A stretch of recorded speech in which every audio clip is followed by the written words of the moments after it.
Hello, I'm going to need a commission.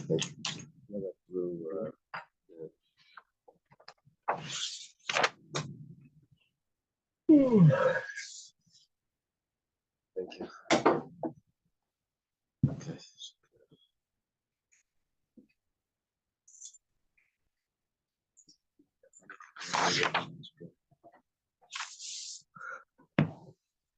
Okay, good morning. We're going to start Mem Zayin Amud Aleph by Kitanoi. Thank Hashem that they're able to learn Torah every day. It's just about learning. We should have this Mikdash immediately. And learning Blili Nishma, Savik Gold the Bashbach Yaman, and also on the panel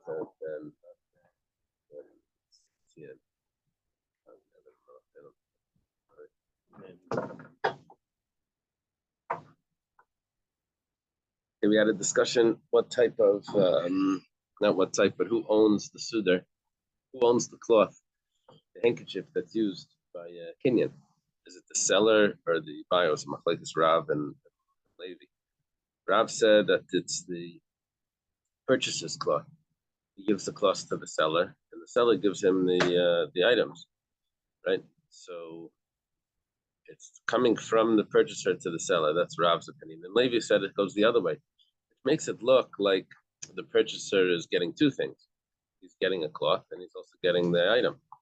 That's what it makes it look like. And we explain that no, it's the seller that's getting the pleasure of giving him the cloth, of him accepting this cloth, and then that's when how the item goes over. Yeah. Well, now it says Kitanai that there's a Machlekes Tanaim. It says V'zeisef Yisrael al Gulav al Tmur Lakaim Kol Davar Shalafish Nalav Nasan L'Riel. This was the verse in the book of Ruth, that says that the way a transaction was made, this was how it was always done in Israel. For a redemption or an exchange, to establish any matter, a man would take off his shoe and give it to his friend. Why don't we do the shoe nowadays? I've never been to a wedding where they have the kala, the chassan, the shoe. The shoes there. Okay. And from the Bukim, it seems like it's really more like a Halitza ceremony, right? He's saying, I don't want to marry Tamar. Ruth, I mean. I don't want to marry Ruth. Right. It's a Halitza. Yeah, without the spitting and without the pulling off. You see, that over there it was. Yeah, like, over there, it was like through it. Yeah, it was like a love-right marriage. Oh, you're saying it's like a chalitza because it was a relative. It was the closest relative. That's how they did it. That's right. What Yibum was. That was the custom. Right. It wasn't exactly Yibum, but. Right. That's a good point. Okay. Yeah, if for some reason the Gemara is not using that concept at all over here, the Gemara is saying, "Oh, a shoe." Okay, that's what we use in Chalipin. So the Gemara goes through the pasuk. First of all, Geula is a mechira. When it says redemption, that's referring to a sale.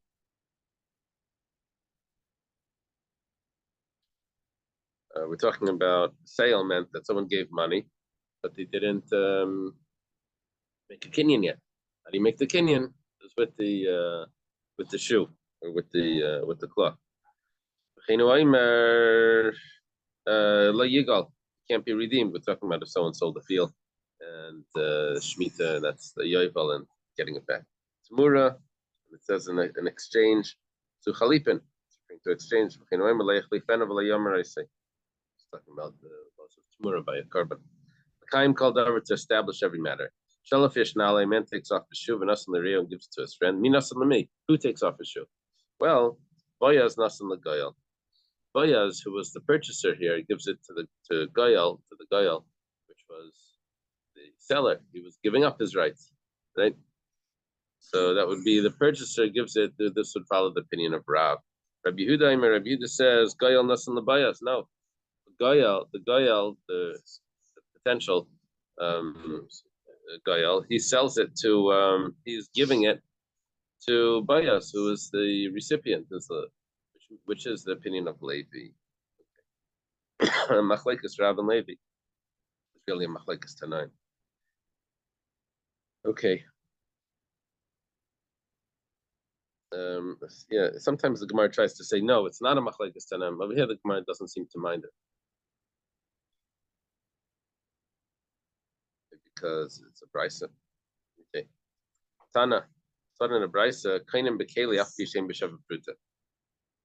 You can use a utensil even though the utensil doesn't have the value of a pruta. Remember, we mentioned this. So, Rav Nachman says leishanu ela bekeli.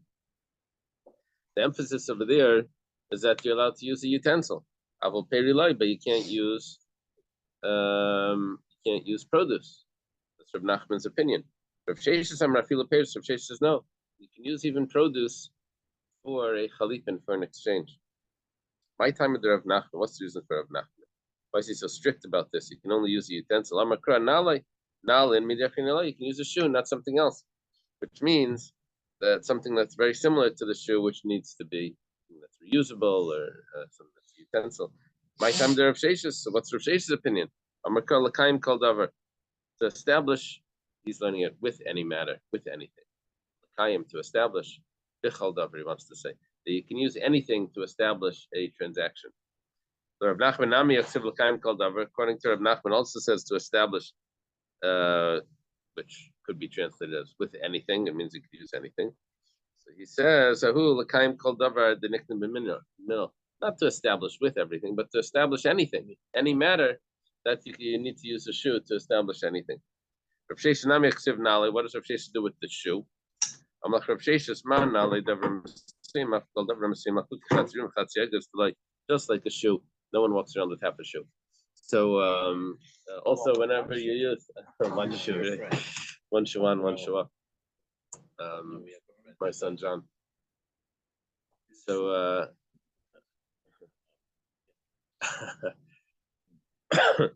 so too, whatever you're going to use for chalipin has to be a full item and not a half an item. Can be half a, which according to Rav Sheshes could be produce, but even produce, it can't be a half a pomegranate or half a walnut.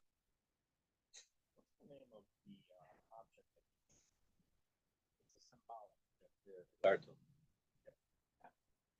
think it's called a siddur. Siddur is like a cloth. I did it yesterday. Yeah, you looked at something else. What did you lift up? A yarmulke.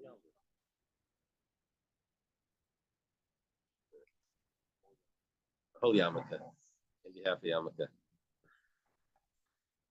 See, well, a half a yarmulke would be nothing, but maybe you could say a half a pomegranate. You could eat a half a pomegranate. No, it needs to be a whole pomegranate. Half a yarmulke is really nothing. I don't think we even had a havamina that could be used.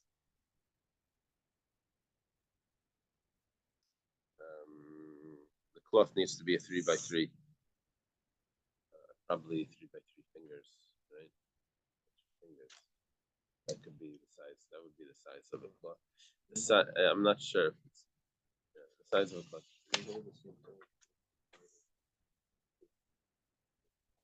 For a patch, very good. Is that the size large enough to be tame? Yeah. The reason why it's the size large enough to be tummy is because that's the size of a vessel, which a vessel is then large, is then able to become tummy. What do you do with the 3x3? You can use it as a patch or something. Someone was telling me about a bacher from South Africa. Was in Ali Torah, and he had this jacket that had the brown patches on the elbows. You know, the jackets with the brown patches. So the Rosh Hashiva and Ali Torah came over to him and offered him money to go buy a new jacket. He thought, like, wearing patches, you know, the style, that style. You know, he was used to, like, in Europe, you know, if you had a patch, like, he probably needs a new jacket. Okay. The Bacha had to explain to him, no, I wanted it like this. Oh, the jeans was illustrated. Okay. Amar Rav Sheshes Breder Ravidi Kamanka Sweden Hidna B'mana the Kashla Miknebe. Okay, if you're familiar with Shtaris, with like even on a Ksuba, I think it says this. Other documents. It says this is done B'mana, with mana means a vessel, the kosher, which is acceptable, the miknebe, to acquire with it. Now, Rav Sheshes Breder Ravidi says, what are these words that we're adding at the end of every document? B'mana, when you say with the vessel, Lafukim Rav Sheshes, you're coming to exclude the words of Rav Sheshes and Mekayim Beperis, because he says you don't need a vessel.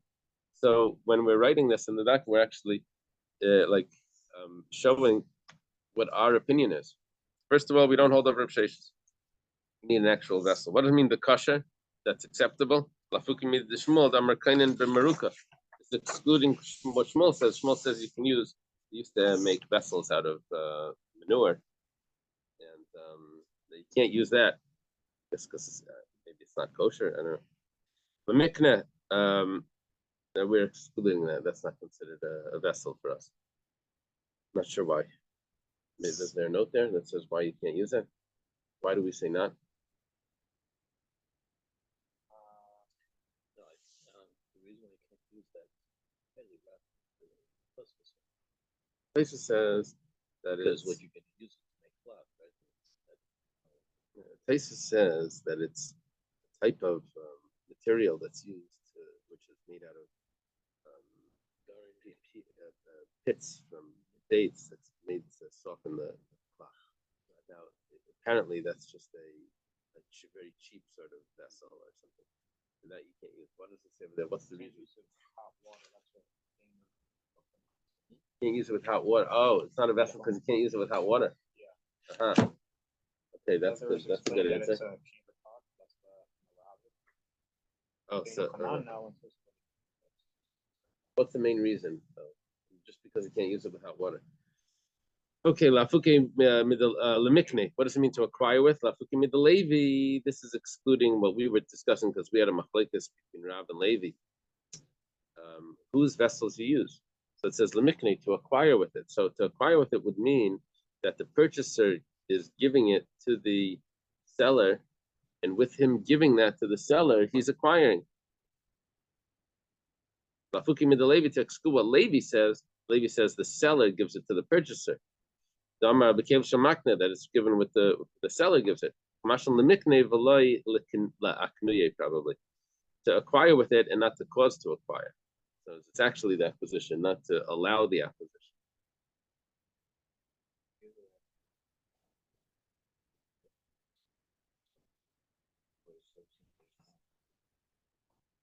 Okay, that's good. And who do they quote saying that?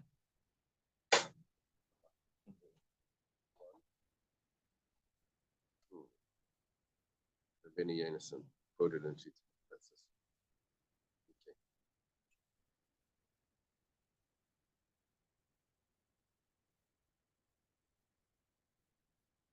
Okay. Oh, interesting. To be a fit instrument of chalipin, the utensil must be similar to the scriptural prototype, a leather shoe, which is made of desirable and substantial material. That's the quoting from the Aruch HaShulchan. Okay. Okay, we're holding by Lemikne Bey. We didn't do the word Bey yet in the document. Rapapa Amar, that's Lemuti Matbeya. That's coming to exclude you can't use a coin with chalipin. Remember, that was the whole discussion. You can use a coin or not. And Rav Zvid Vitema Ravashi Amar Lemuti Suryana, that you can't use things that are prohibited, like chametz on Pesach. You have to lift up this cookie. Or maybe Suryana could be something made from kalaya kerem or something. Question. Can people avoid all these issues if they write a star? It depends for what, because the star is good for property. It's for some things, but for personality, you can't sell the personality with the star. You have to make it an actual kinyan. You have to pull it. You have to lift it up. You have to do something. So here, you need another sort of transaction. Yeah.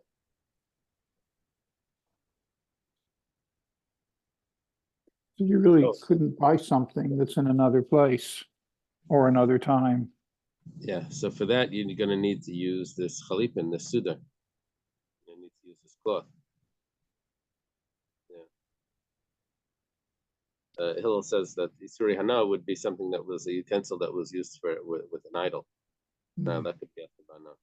Ikadamri, there are those that say bay, when it says the word bay with it, Amar Papal Muti Matbeya, it's coming to exclude the Matbeya. And when it says the kosher, before we said not that you can't use the utensils that are made out of manure. That's coming to exclude Isuri Hana, which is not kosher, prohibited to have benefit from. Aval Marika La Yitzchak, we don't even need a pasuk for that. That's not considered a vessel anyway. You can't use it for hot water. It's nothing. Okay.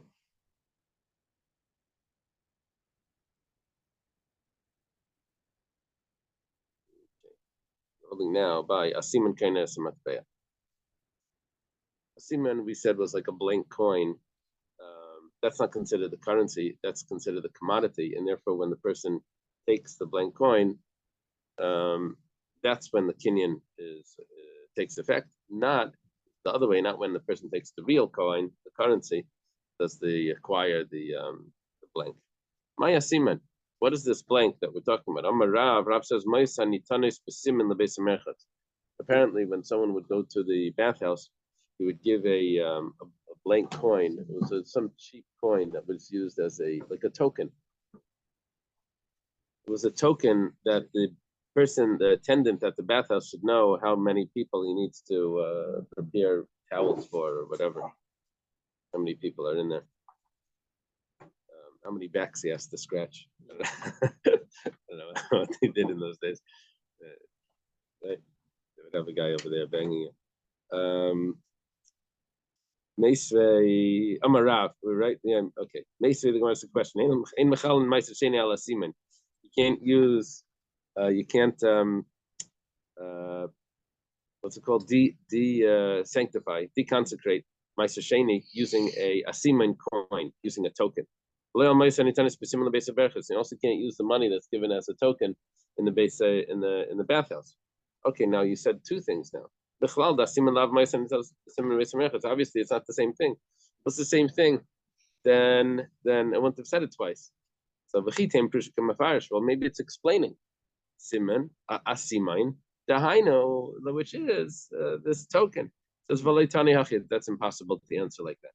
Because it says Mechalan Maisasheni ala Siman. You can deconsecrate Maisasheni using a token. That's different Reb Daisa. That's the words of Reb Daisa. Daisa Ben Horkenes. He was an early sage. I wonder where he is on the chart. But he's you have the chart here? Yeah. Chanina Ben Daisa? I'm not sure if he's Chanina Ben Daisa's. The sages are over here. Woo! Look, John. Sorry, did that pretty well. Not well enough. No, I'm not sure.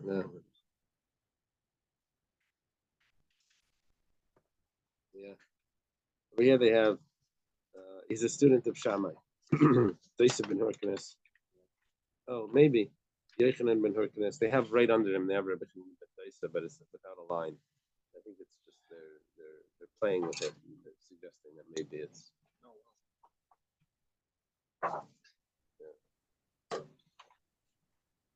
He's gonna come up later. He's gonna have a whole chapter that's all just the Daisa. Daisa says that you're allowed to use a token to deconsecrate Meiser Sheni. Chachamim say no, you can't. But they'll both agree that you're not allowed to use a token that's used in the bathhouse. Well, apparently that's not the asimain that they were arguing about a minute ago, because they both agree that you're allowed to use the token in the bathhouse, that you're not allowed to use the token in the bath. But the asimain was a machlokes. So obviously, it's not the same thing. You can't say that the explanation for what is an asiman is the token. Elam Rabbi Yechon says, "My asiman. What is an asiman? It's pulsa. It's a blank. How do they translate that? Unminted. It's just the metal. Piece of metal in the shape of a coin. Uh-huh. How come in the amusement parks you can put a penny in this thing and then they flatten it for you? Isn't that illegal? Oh, yeah. Oh, but It is. I think it's So no, but like they can't have a machine like this is an attraction. class action. Okay. Stumble on something One big. good came out of this. Oh, yeah.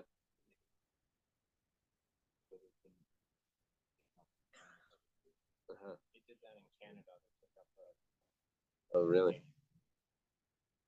because everybody was flattening. What's the Rabbi Yochanan l'tamei? Rabbi Yochanan follows his reasoning. Then Rabbi Yochanan, Rabbi Daisa, Rabbi Shmuel, Amar Davar Echad. Rabbi Daisa and Rabbi Shmuel said the same thing. Rabbi Daisa, if you remember, he just said that you're allowed to use an asimain to deconsecrate Meiser Sheni. Now we're going to see that Rabbi Shmuel says the same thing. Rabbi Daisa Damar, Rabbi Daisa, as we said, Rabbi Shmuel Mahi. What is this from Rabbi Shmuel that you're quoting? Titania was taught in a brisa. You wrap the money in your hand. He's talking about when you redeem the Meiser Sheni.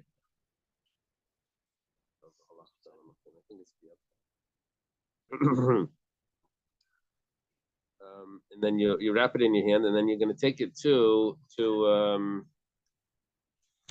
should have it in yours.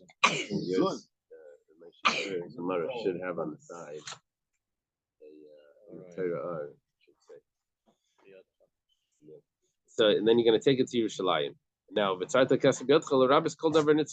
coming to include anything that could be wrapped up in your hand.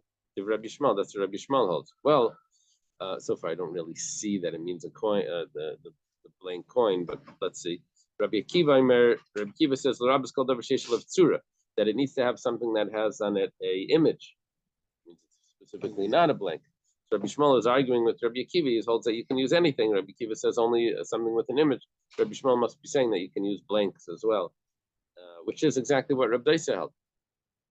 So Rabbi Yochanan says that Rabbi Daisa and Rabbi Shmuel say the same thing, and now I'm seeing that it's referring to something without the image because Rabbi Akiva was the one that was saying image. So it has to be imprinted. Yeah, Meiser Sheni, according to Rabbi Akiva, needs to have an image on it. You know exactly what the I think we had a Gemara somewhere that says what was on the coin. We had remember that Gemara? It said what image was on the coin. It said it was an old man and an old woman. By Avraham Avinu. Remember which Gemara that was? May have been in Gittin. It's nice that you do it that way. Yeah. Okay, let's go back. I'll check today. Probably around 3 o'clock. It's okay.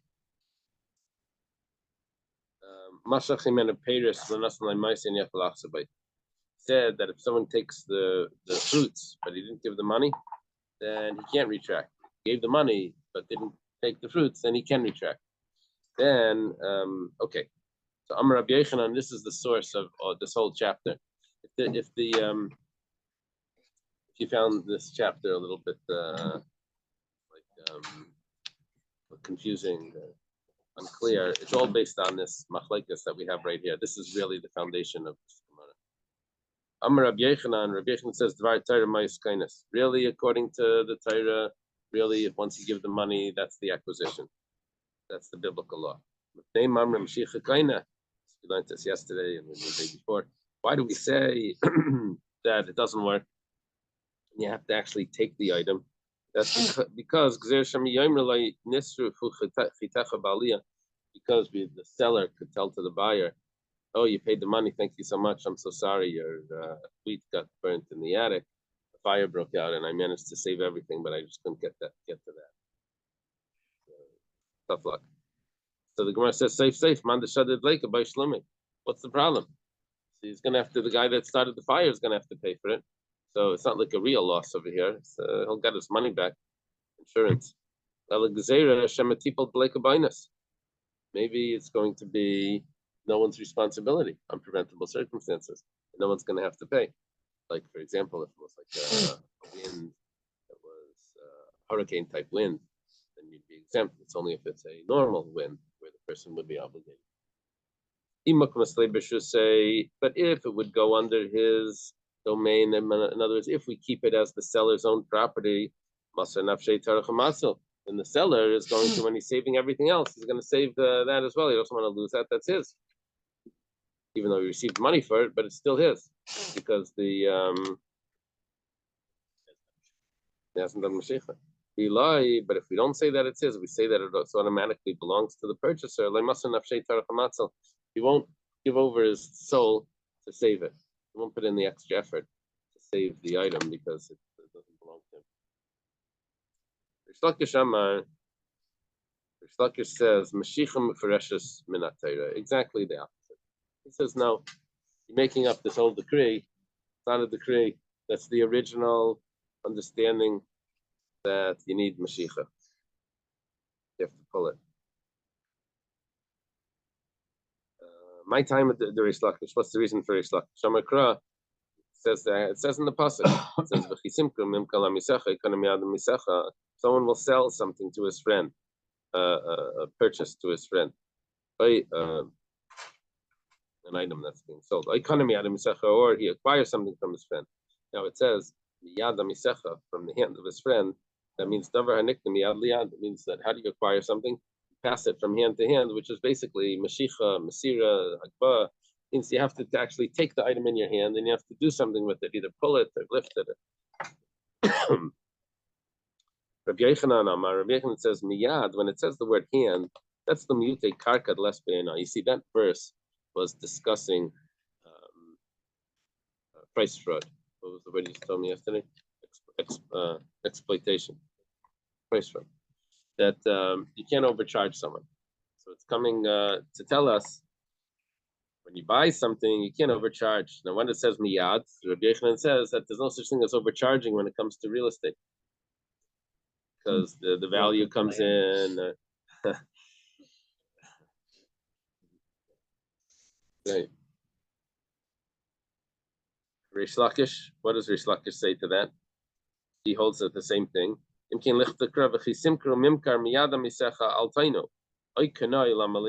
Says you're right, but we have an extra word over there of ikanai or purchase.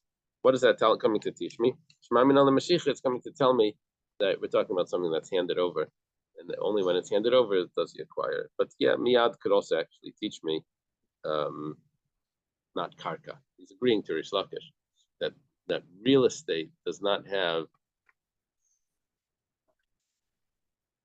chametz. What do you have here?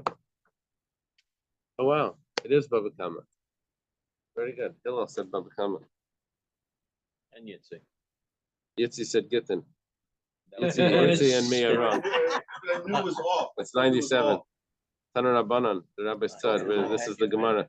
What was on the coin of Jerusalem? David and Shlomo were on one side and Yerushalayim was on the other side. What was the coin of Avram Avinu? It was an old man, an old woman, and a young. How do you find that? I had kids in, but I couldn't live with myself. I knew something was wrong. Very nice. Another stuff. How did I get there? Don't worry about it. Okay. Never asked. I didn't even Google. So I think in halakha, every piece of land is considered unique, and therefore there's no way to compare, and therefore no way to say this is over or under.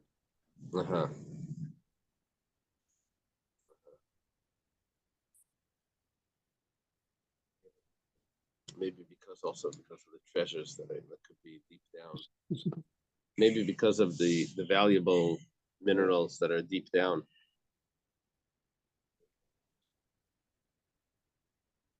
That's just on the top. What's happening underneath?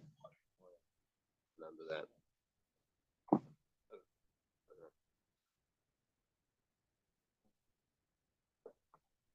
Okay.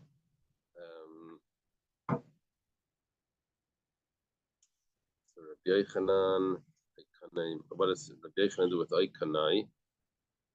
What does he do with the extra word? My Abadai. He needs it for what it says in the Brisa, but when you make a sale, don't overcharge. I would only think that would be a problem if you're overcharging the purchaser. But if you're underpaying, minayin, person says, that's nothing.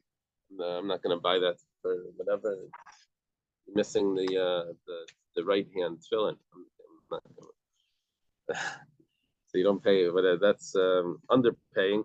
Talmud Laimar, Oikanai Altainu, or purchasing, you should not oppress, which means don't exploit. Reish Lakish says, Tati Gamrine. Yeah, I learned both things. I learned, first of all, that it needs to be Mashicha, right? It needs to be something that's passed from hand to hand. That and also that the lekeach is also could also have price fraud if he underpays. The purchaser could underpay, which is the same prohibition. Okay, Tanan, start in the Mishnah. Reb Shimon Aimer. Reb Shimon, his opinion was that you don't really have the option of getting out of the sale unless you're the purchaser and you've just received the money. Before the money is given, then of course you can get out of the sale. Nothing happened. Once the money is given, then the seller can get out of the sale, but not the purchaser, because the seller still has the money. That's Reb Shimon's view. The rabbi said that both can still get out of it. Say, I would change my mind. The purchaser and the seller. Reb Shimon goes like this. Before Mashiach, yeah. Shimon Aimer kol shakesef biyadi, whoever's holding the money, which right now means the seller, yadi al yaina, he can retract from the sale. He can just give the money back and say, I don't want to do it. However, the one that already lost his money, the lekeach, the purchaser that's already given the money, he can't get out. It's only the seller that can get out of the sale, but the purchaser cannot get out of the sale. Well, he would give the money back. He just says he doesn't want to go through with the deal. If we say that really money actually affects the acquisition, which was the opinion of Rabbi Yochanan, that biblically money is the real acquisition, and the rabbis just came in and made an enactment that says we're worried about the grain that's going to get burnt. Why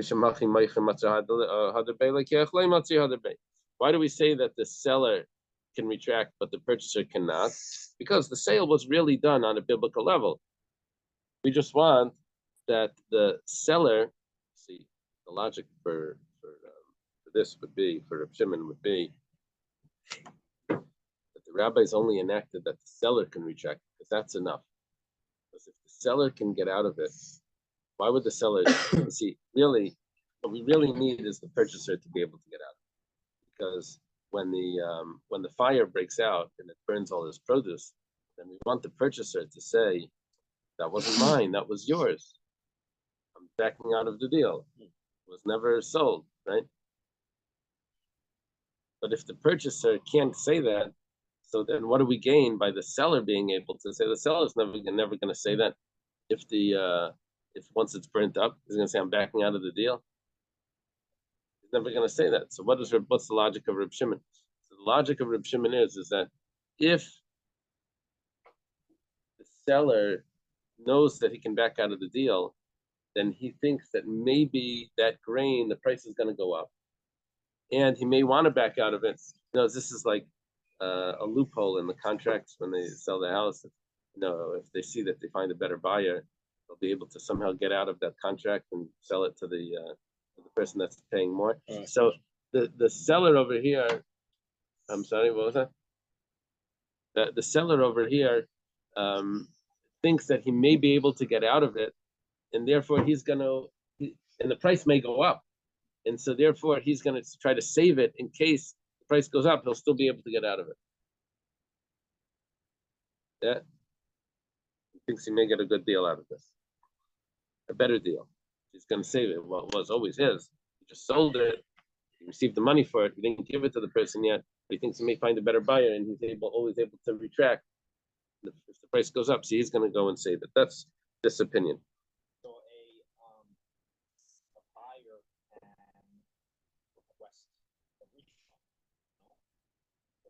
Not according to Reb Not Shimon. Not, by. yeah, that's according to the Rabbanan, but not according to the not according to Reb Shimon. According to the sages. Yeah.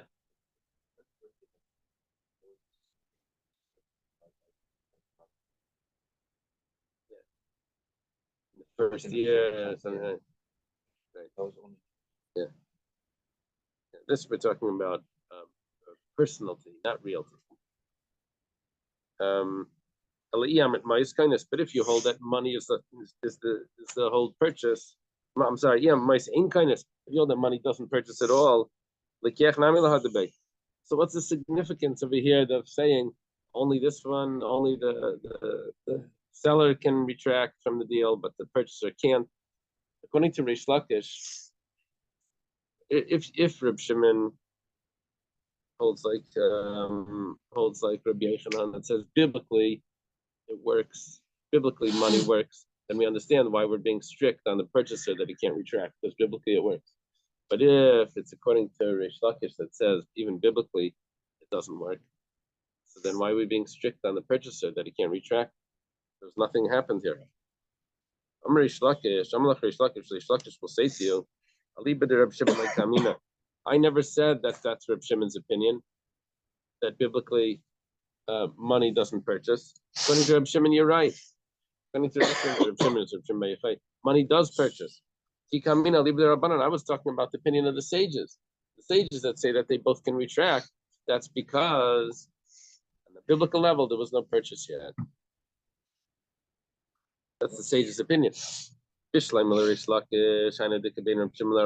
I understand the machlekes between Reb Shimon and the Rabbanan. That the machlekes Reb Shimon and the Rabbanan is if ma'is kindness dvar Torah on a biblical level. According to Reb Shimon, on a biblical level, the money acquires. That's why only the seller is allowed to retract. According to the Rabbanan, on a biblical level, it doesn't acquire, and they both can retract from the transaction. But according to Rabbi Yochanan, it says that on a biblical level, money acquires. So what's the difference between Reb Shimon and the Rabbanan? Reb Shimon says that the seller can retract, not the buyer. According to the Rabbanan, both can retract. On a biblical level, there was no sale here anyway. I'm sorry, the opposite. On a biblical level, there was a full sale. There was a full sale. We can understand Reb Shimon. What's the opinion of the Rabbanan? It could be neither of Chisda. The difference is the statement of Rav Chisda.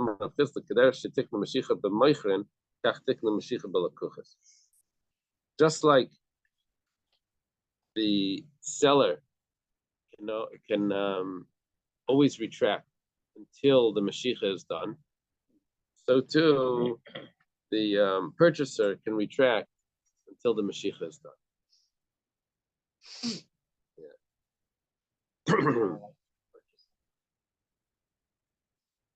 How does this apply to Tanoim?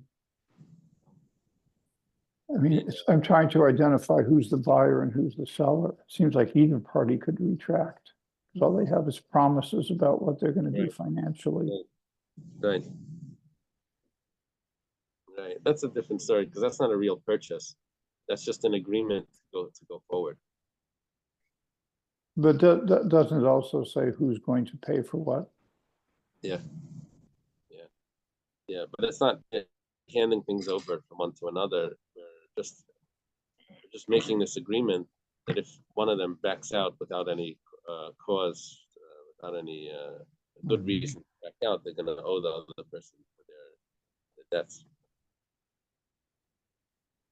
I read that Ralph Feinstein rewrote the standard Tanoim Oh yeah. to modernize it, to make it more reflective of what actually happens today. Do we use the old one or do we use the new one? I was going to ask you the question.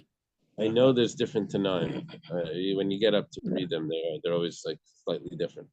Mm-hmm.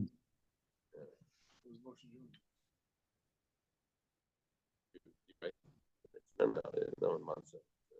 You don't even keep it, really.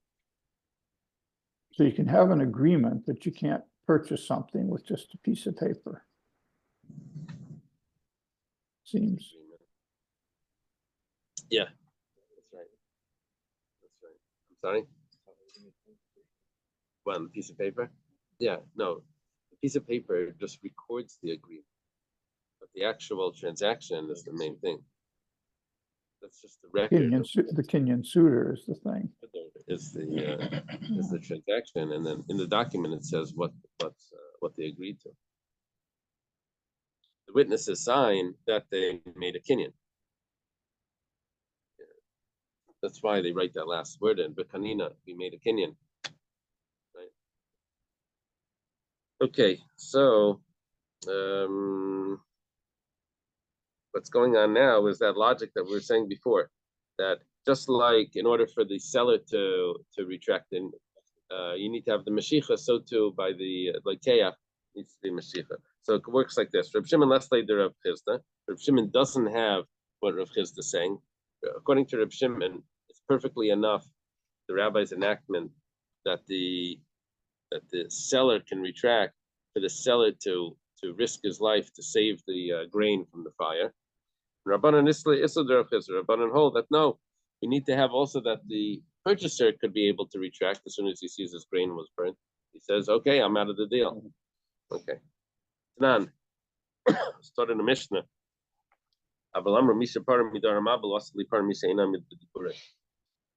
They said that whoever, praying to God, took retribution from the generation of the flood, he will take retribution from those people that don't stand in their word, that don't keep their word, to keep the agreements. We can understand this if we say, like Rabbi Yochanan, that money really acquires at a biblical level. That's why he has this, but, or however, which means however he gets the curse. But if we say that money doesn't acquire anyway, why is it getting a curse? My answer is Mishum Dvarim. Well, they made an agreement, a verbal agreement. It says, just with verbal agreements, you get a curse. But Tanya, it was said in the Bryce, Reb Shimon Aimer, Shimon says, we said that the garment acquires the gold coin, but the gold coin doesn't acquire talis, even though we said that gold could be the currency, but not relative to gold is considered the currency. Even though it may be relative to silver, it's not, but relative to other things, it is. But nevertheless, the rule is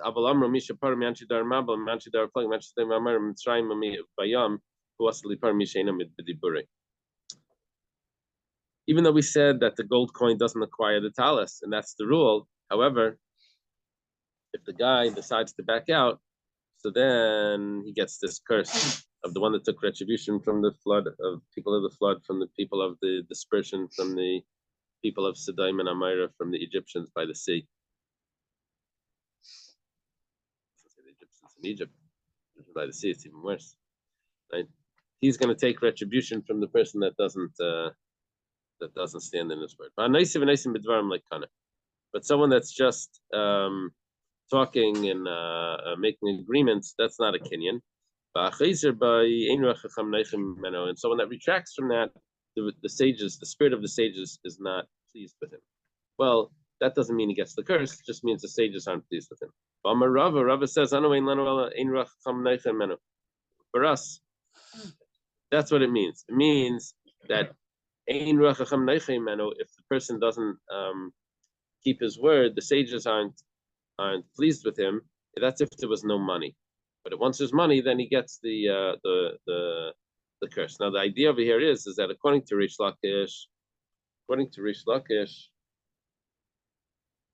we're saying that if money doesn't acquire anyway, so all it is words.